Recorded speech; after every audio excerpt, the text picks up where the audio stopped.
Hi, everyone, and welcome. I'm Tracy with the Gather community, and I am here with the fabulous and super supportive Donya Fahmy. Donya, as you can see from her name here on the screen, is a sustainable wellness success mentor. And Donna's been a part of our Gather community for a number of years. I think this is her third or fourth year with us. We've only been around for 4 years, so maybe it's third year.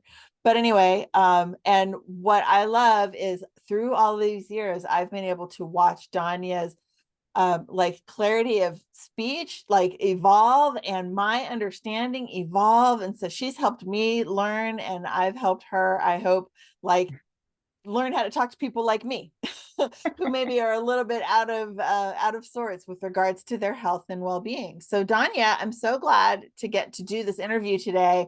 Before, I want to start off with this: sustainable wellness success mentor. It's a bit of a mouthful, but it's really great. It's a great definition, though, of what you do specifically. So explain a little bit about what exactly that means and how is that different from kind of your average health coach? Yeah, great. That's a great question. And thanks, by the way, for doing this Yeah, of interview course. again. We've done a few in the past, but it's been a while. Yeah. Uh, so sustainable wellness success is a concept that's based around making your health the centerpiece of your world, essentially. Mm. So it's a philosophy and an approach, my philosophy, my approach. And it centers around what I call like four, you can think of them as cornerstones or pillars of your health. And it's your cognitive fitness, which speaks to brain health, and your brain is command central in your body, and oftentimes overlooked until we get older, and then all of a sudden it's like, oh my god, my memory's going, or I'm watching other people like kind of losing it. And so that's a really key component, is cognitive fitness. And then you have emotional fitness, which is who's in charge of your emotional and your mental world, right? And that the emotional fitness speaks to stress. Mhm. Brain, obviously cognitive fitness does as well. And then you have immune fitness, and then you have physical fitness. So those are sort of like, call them lanes or channels or corners, or whatever you want to call them, because they're all connected, by the way. So they're all related in Yeah. different ways. And so it's just yet another way of looking at things. So it's a framework, and I'm a big fan of frameworks. And I think that's probably what distinguishes me from what you might call traditional health coaching. So I can't really speak to how other coaches work. Everybody's a Sure. little bit different. And I do feel like there's a bit of evolution happening in that industry, right? Like people are becoming a lot more cognizant around functional medicine and nutrition and all that kind of stuff. So Yeah. my understanding is that traditional health coaches' primary role was helping people in making remedial lifestyle changes that have been prescribed by their physician. But for me, I'm all about empowering people to step into their sovereignty and take back control of their health, so they don't have to rely on a physician to tell them what it is they need to do to be Yeah. healthy, get healthy, stay healthy, right? And it's really not as Yes. hard as people might think it is. So basically, what I do is when I work with people, I give them a framework for understanding how and where to put their time, their energy, their focus, and their resources to maximize the results. So they're moving towards optimal wellness. And it's a process, right? And it is a holistic approach, right? Like kind of a top down, because one of the things I see is a lot of people are sort of hyper focused on symptoms, for example, or maybe their physician gave them a diagnosis and now they're all preoccupied with that one thing and they're focused on that rather than on the root causes that are affecting your health on all levels, right? So Yeah. there's just a few of them that actually affect us in different ways, but are the leading contributing factors to poor health and chronic disease. And Yeah. so if we back out, right, like zoom out kind of thing, and look at the bigger picture and approach it from that perspective, then we're going to be a lot more successful in the long run, because it really is about what I call enjoying your or experience and enjoy your divine right to lasting wellness. Because I think we're all born with that, but we get kind of lost along the way. Many people get lost along the way. Well, and like you were saying, how it's all, it's four lanes, four pillars, whatever, and they're all kind of overlapping. And, I think one of the things that came to my mind as you were talking was the idea of, like if you have a diagnosis or a specific thing that you're kind of focusing on, to the whole like throw the baby out with the bathwater kind of thing. If that's all you're focusing on and you forget that you need to cover these other areas like having great sleep or Right. eating, good food, whatever it is. It's easy, and it's totally like defeats the whole purpose by forgetting about the rest of the categories that end up kind of umbrellaing over everything else And also. it's also not just forgetting but overlooking, right? So if you're busy focusing on one set of symptoms, for example, Yeah. or an issue that you're a health issue you're having, there may be something else going on and you're not cognizant of it, Yes. aware of it, because you're focused on this, the most immediate thing, right? The most thing that's in front of you right now that's Right. troubling you. That's what you're focused on, and you're not looking at the deeper kind of what else might be Maybe going on. there's an underlying cause And that isn't as yeah, obvious. and one of the challenges there is that I think as a culture and as a society, we're just conditioned to go to the doctor, relinquish what I call your personal power to experts or authority figures, doctors, pharmacists, experts, and they're just human beings like the rest of us. Yes, they have some training, but they're not necessarily all seeing, beings that know and can tell right away or know exactly what kind of tests you should get. So that's, I mean, I think a lot of people's experience is that you go to the doctor and then they like run a battery of tests, right? Probably stuff you don't even need because they want to cover all their bases.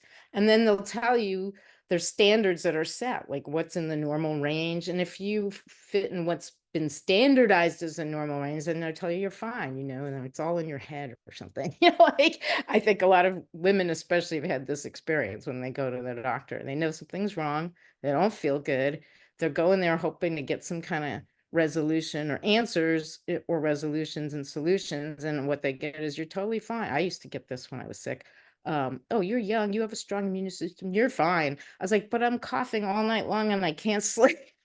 Stuff like that. Yeah. It's just things like that. That's just their training. It's not like necessarily a dig on the medical community. However, I think we've learned so much over the last 2 to 3 decades about the Yeah. role of nutrition, about the role of stress, about this whole area called epigenetics, which is your Yeah. environmental factors that influence your genetic traits, not your genes, not your core genes, but not your core DNA, but your traits. Like, so a trait could be something like your tendency, how easy or difficult is it for you to lose weight or gain weight, one or the other, or how well does your body fight off cancerous tumors? Those are traits, those are genetic traits, and they can get turned on and off like a switch by various environmental factors. So there's so many different things that come into play, and that's why kind of staying in a really narrow focus or like an interpretation of what may be going on in your body Yeah. is actually not really the best approach. You really Yeah. do Can start really with kind of holistic. shortchange you Yeah. by not taking other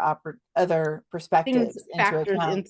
into consideration, Yeah. right? So when you go holistic and you start there, things start to resolve. A lot of things will start to resolve on their own. You may Yeah. still need some kind of medication or supplement. I think supplements are becoming critical now because our food supply and the Yeah. soil quality has really got degraded over the Yeah. A years. It lot's has a lot of changed. toxins in Hmm. it, and so there are certain things, and it's not a one size fits all. That's the other thing I want people to understand. Your health is not a one size fits all prescription, and neither is your diet. It's all specific to you. So what I like to do is provide you the context, right? The framework, help you figure out what works for you within that context, and Yeah. then support you in implementing that and getting not just doing well, but thriving. Like that's the Yeah. ultimate goal. We want to thrive. We don't want to just feel okay or Yeah. not feel Fine. bad. Fine. We start there, right? Because I had multiple chronic health problems for almost 2 decades, like in my 20s and my 30s. And so we start when you're sick like that, or when you're not well, you start from that place of, I just don't feel well. So anything that makes me feel better is good. But it's the ultimate goal is to move beyond feeling better to just feeling good, right? Like to just be To actually being sustain healthy, that, not just mitigating sustain the it. Yes. symptom. Yeah. Sustainable wellness is all about achieving a level of health. Nothing, no one's perfect, and we don't live in a perfect world, and there are a lot of things that interfere with our ability, no matter how committed we are to being healthy. So we just have to learn how to navigate that landscape Yeah. and make it work to us, in our favor. What I really love about your approach and the way that you kind of talk to people about things that are happening, because I've been to lots of your, talks and workshops and things like that, is your ability to look at that bigger picture when other people are having a challenge doing that, and come up with other things to consider, right? Looking at that bigger picture when other people are not quite able to do so. Well, what Yeah. about this? What about that? What about the other? Or have you considered doing this, doing that, etc.? Because it is, it can be overwhelming, especially for the person who's not feeling good, Right. to be like, you want me to try 20 different things? Well, and so, you talk a lot about the idea of like, well, what's going to give you the most impact, the biggest bang for your buck first, right? Right. That really is going to change Prioritize. things, and Yeah. prioritize the changes that you make. Prioritize. Because if you try to make all the changes at once, it's so overwhelming, like, forget it. It's Yeah. too hard. Yeah. And while it may be hard to get from where you are to where you want to go, having a guide like yourself Yeah. is what people need sometimes, most of the time, to be able to just start, Yeah. Yeah. because Well, one of the things I hear a lot is that a lot of people say, I know what to do, I'm just not doing it. Or I have trouble sticking with it. So that's a sure sign right there that you need some support. You need some like a sort of neutral kind of third party or second party, whatever you yeah, want to call it, that can help you figure out what's getting in the way. Like, why are you having trouble sticking with it? right. And it's going to be different for everybody. And a lot of that is mindset, right? That's your emotional and your Yeah, cognitive fitness. And so it's just about like being committed and persistent. So you're gonna like when I was going through all my stuff, I would work with alternative practitioners. I worked with like a homeopath. I would go to see a chiropractor. And I can say that like that is a bumpy journey too, because it's like two step forward, one step back, two steps forward, one step back. And every time you step backwards, you start to question and doubt. Well, is this person really helping me? Do they know what they're doing?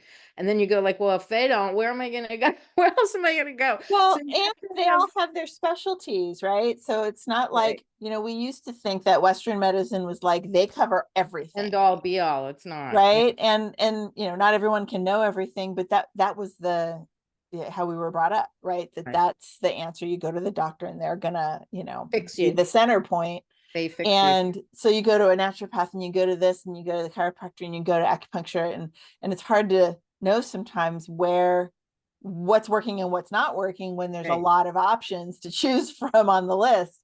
But Right. but that's where I see, your value as well, is that you have experience with all those different things. And it's like, what, you have things that you're testing to see how they're going to work for you. You have to give them some time, Correct. but you have to be paying attention and not being in a place of pain or Or depression or self-doubt. whatever, or Self-doubt. self-doubt. Yeah, Or that's a good one doubt too. in general. I Doubt think, in general. having faith is important, that you are, when you are proactively addressing your health challenges, or moving towards trying to optimize your health, you have to have faith and confidence that you're moving in the right direction. It doesn't happen overnight. You didn't get to the situation you're in overnight, right? A lot of it is cumulative, and everything you've done in the past has led you to where you are now.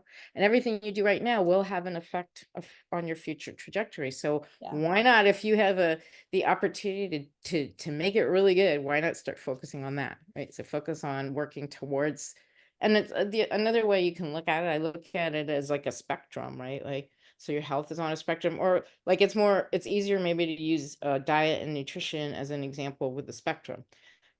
So what's the spectrum? On the one end, you have a lousy, crappy, diet, and on the other end, you have this awesome, amazing diet. And I think very few people and all the way over on this end. But the idea is that wherever you are on the spectrum, that you're just working, then your next Working it. goal or step is to move up the scale, move up the Right. spectrum.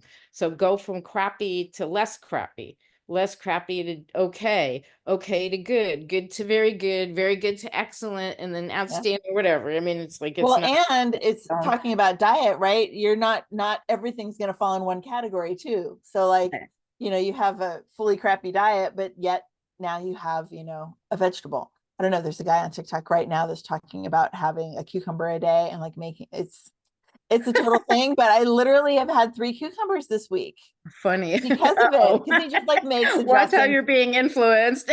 I know, but you know what? But it's cucumbers. So like I'm Yeah, it's not going to good. hurt. It's not going to It's hurt not, you. It yeah, doesn't hurt to add good things in. But the other piece about what I do, so yeah, what the framework that I lead people through, I call it your whole life detox. My focus is helping people identify and eliminate their exposure to toxins in every area of their life, because that's really one of the biggest contributing factors to poor health and chronic disease, toxicity in your body. And we live in this ever increasingly toxic world, unfortunately, you know? And so it's calling us to be even more vigilant, or vigilant if we haven't been vigilant about everything that we're doing, like from what we're putting in our mouth to what we're rubbing on our skin, into our skin, to what we're breathing in. How much are we exposing ourselves to this now? The latest term is called electrosmog, and that's like your exposure to wireless and to electromagnetic fields, your microwave, your appliances, your TV. I mean, and we have to be practical. No one can, you can't live in a bubble. You can, but I don't think that's gonna very well for me, for most people. But you just have to be mindful. And then you learn what are yeah, some ways to sort of minimize your risks in some of these yeah. areas. And And put then, of course, the boundaries last but around not least things, is, right? Make decisions that are better for you. yeah, make better decisions. That's really what it comes, choices and decisions. And then, of course, the last piece of the whole life detox is, the mental, spiritual, and emotional. Who's in charge of your emotional, mental, and spiritual world? Are you? Who are you allowing to influence you? And do you realize that that is, so the mental, emotional, spiritual is directly connected to stress, because all stress is essentially created from that up here. Stress can be created from a traumatic incident, like a physical trauma. That's it. But that's most stress Right. comes, Most and stress is chronic stress comes emotional. Yeah. from you going through, you're constantly cycling thoughts, you're overwhelmed, there's all these different, and there's many, many techniques for addressing that, right? So you find the technique that works for you, whatever that is. And then so it helps to have someone who can say, well, how about if you try a little bit of this or a little Yep. bit of that? And the other thing about, you were talking about trying to do too many changes all at once. And while it sounds a little bit contradictory, because we're talking about being hyper focused on symptoms and a thing. But when it comes to making the changes, focus on one or two things that feel comfortable to get you started, like wet Start. your feet, like dip your toes in the water, because it really, at the end of the day, what we're doing is replacing bad habits with good habits. Yep. And the way that works is through repetition. So if you're starting on one habit and then you go, I got to handle this habit too, and then you're not consistent, or you're flipping back and forth, and then you add a third or whatever it is, Yeah. it's going to be a lot harder. It's going to be an uphill battle. But if you just take one, for example, so I think it's just like 21 days of doing something is what's called for to get it to start to become, like, Just to start to build some ingrained, traction, like it's depending on what ingrained, it and now is. you don't Yeah. have to, yeah. So, and then there's a whole thing, a whole area called micro habits, which is sort of a fascinating thing as well. But I Yeah. haven't really done much with that, but I think it's an interesting thing to look at. And that's about taking really, really teeny Yeah. tiny steps and then just repeating until, Well, I mean, an example could be like, I'm going to go for a walk every day. It's like, well, maybe the micro habit is you put on your tennis shoes every day, right. Yeah. right? You Or don't for even the go guy for the walk, but you just put on the shoes like that. You can't get smaller than that almost. I had a mentor who was like, oh, when I'm brushing my teeth, then I do my squats. I'm like, I'm like, Yep. whatever. So you're like killing two birds Yeah. with one stone, but it Right. becomes A little a habit, stacking right? of You're those like, habits. whenever I pick up the toothbrush, I start doing my squats, whatever it is. That's a whole little field of, but I think it's worthwhile for people to sort of check that Yeah. out. Yeah. If I you're love that. really, if you're someone who really has a hard time, making changes, or I honestly, between you and me, I actually believe that a lot of the reason why people either don't get started or they don't stick with it is they don't actually really know what they should do. Like Yeah. you said, it's Like they overwhelming. say, I know what I should do, I but know do what I you should know? do. I should drink more green smoothies. I should become vegan. I should be all these things that they hear about and read about in the media, which are not necessarily true, because it's not a one size fits all. So eating Right. vegan might work for some people, but it's not for everyone. Some Yeah. people need animal protein and animal, Yep. nutrition, animal based nutrition. And so I feel like that it gets a little wonky like that. And I Yep. think that what happens is they subconsciously are afraid to try anything because they don't believe that it's actually going to work for them. Yep. Right. Yep. So it's more about, so I feel like that's where I can come in and make a difference for people. So if I give you this framework, it's really clear, easy to understand, makes sense, and you can start moving in that direction. Yep. You can, so like, for example, I'm talking about what you're putting in your mouth, what you're rubbing in your skin, what you're surrounding yourself with, excuse me. Take one thing in each of those areas, one little thing, one shift that you make, Yeah. and I started because I have a product line making aromatherapy body care products. So for me, it started with all the skin, and I had really bad eczema for like 7 years on and off. So I became obsessed with skin stuff and Hmm. started becoming an obsessive label reader, reading all the ingredients and going, what is all this stuff Yeah. in Yeah. here? And then it started becoming, so a lot of it was just creating awareness first Yep. through education and knowledge, and then mindfulness, which is now your intentional practice to eliminate that product that Right. has To all make the that chemicals choice. in it and choose one that has, all natural ingredients. Just Yep. a way of example. It's interesting. Something that one of the had that showed up for me once. I remember someone commenting about, such and such shampoo was gluten free. I was like, why do you care that your shampoo is gluten free? Like, I Yeah, don't, you're not, and they're like, you know what? For someone who's celiac, putting that on their skin or in their hair could really be a problem. And I was like, I hadn't even thought of that. I don't think that there's any evidence that that's true because I, the amount of gluten that might be in that product is going to be yeah. minuscule. So, Well, so that was the response. And what it did for me was help me realize that it doesn't affect me, so I'm not paying attention. you're not paying So what attention. other things are out there in the world that I don't think are affecting me, so I'm not paying attention, and they may Right. be affecting me and I'm not noticing, right? So it's just, it Yeah. increased that awareness for me, which I was really grateful for. I'm not celiac, so it does, the whole whether it has gluten or not in the shampoo or lotion or whatever it was, Yeah. doesn't I affect mean, me, right. but it was an interesting learning moment. Yeah, yeah, yeah. And the thing about stuff that you put on your skin gets absorbed into your bloodstream and Mm-hmm. then it circulates around in your body and it's not Right. easily eliminated. Your body Yeah. doesn't have an easy way to get that out. So a lot of those toxins stay in the Just kind body. of It's stick in called a there. chemical body burden. We all have it. It's Yeah. from all the chemicals we've absorbed in the different ways that we absorb them In the air and the water and that the just everything. stay in your body, they don't come out. So I tell people it's like, the truth is you're actually better off ingesting a poison or a toxin because your body is designed to rapidly eject that if it encounters it. So if you've ever had food poisoning, you know what it's like. Right. Your body doing its job, getting rid of the poison Right. or the toxin that's making you sick, like immediately. Oh, we all just had food poisoning flashbacks. No. It could be pretty gnarly. I But then know, if so you're bad. absorbing the toxin into your skin and the bloodstream, What's that your whole like body doesn't have a microdosing thing, right? mechanism for Yeah. eliminating. Because if you go back in time, in ancient times or whatever, we didn't have products that had all those chemicals in them. We were Right. much more connected to nature and we made things out of nature. Right. And as the Industrial Revolution took hold and Yep. automation and large scale manufacturing, all these other things started coming into play. Yep. And most of us were not, like you said, not really aware. We're not Yep. aware of what we're rubbing into our skin every day. Let's talk really quick before we run out of time. I want to ask you, so I'm going to be 56 in a couple of months. And, I used to be all like offended by the term midlife, but then I realized, if 56 is midlife, that means I'm going to be 112. Right, Okay, I'm in right, the middle. right. That's fine. But, the challenges going through not only having 56 years of habits behind me, but I'm not the same person as I was 5 years ago. Sure. And not only mentally, but literally, physically, and chemically, and hormonally, and all of those things. So if someone were to come to you as, a midlife woman and say, you know what, everything's just gotten out of control, where should I even start? What is that first? I don't have symptoms per se, other than I went through menopause, Well, and those are I symptoms. and I can't, well, there's that, and I can't lose weight, right? But the weight is not a day-to-day deterrent. It's just kind of is.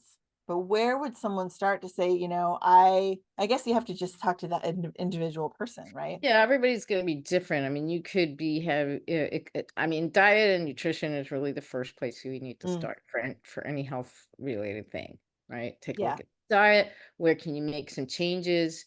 Where can you add more superfoods? How can you eliminate things that are potentially toxic? A lot of people don't realize that grain products like wheat and oats, most commercial grain products are loaded with glyphosate mm, pesticides.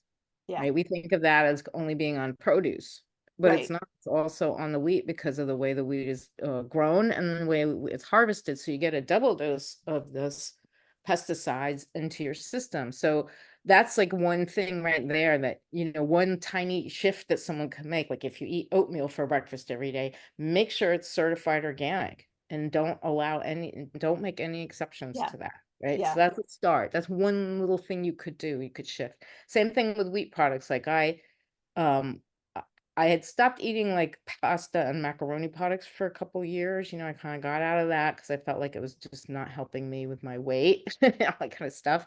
yeah, And then during pandemic, I started kind of introducing it back in, but I will only eat certified organic pasta. I will not eat regular pasta.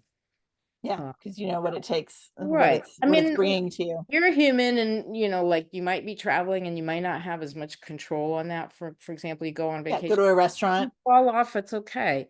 But as a general rule, you wanna make sure that certain Yeah, products that you're eating are clean in that respect. So they're free of pesticides, free of GMOs, free of hormones, and free of antibiotics for animal products. A lot of right. animal products are And I like that. think that's one of the things that I like also about your approach is that you realize that perfection is not attainable.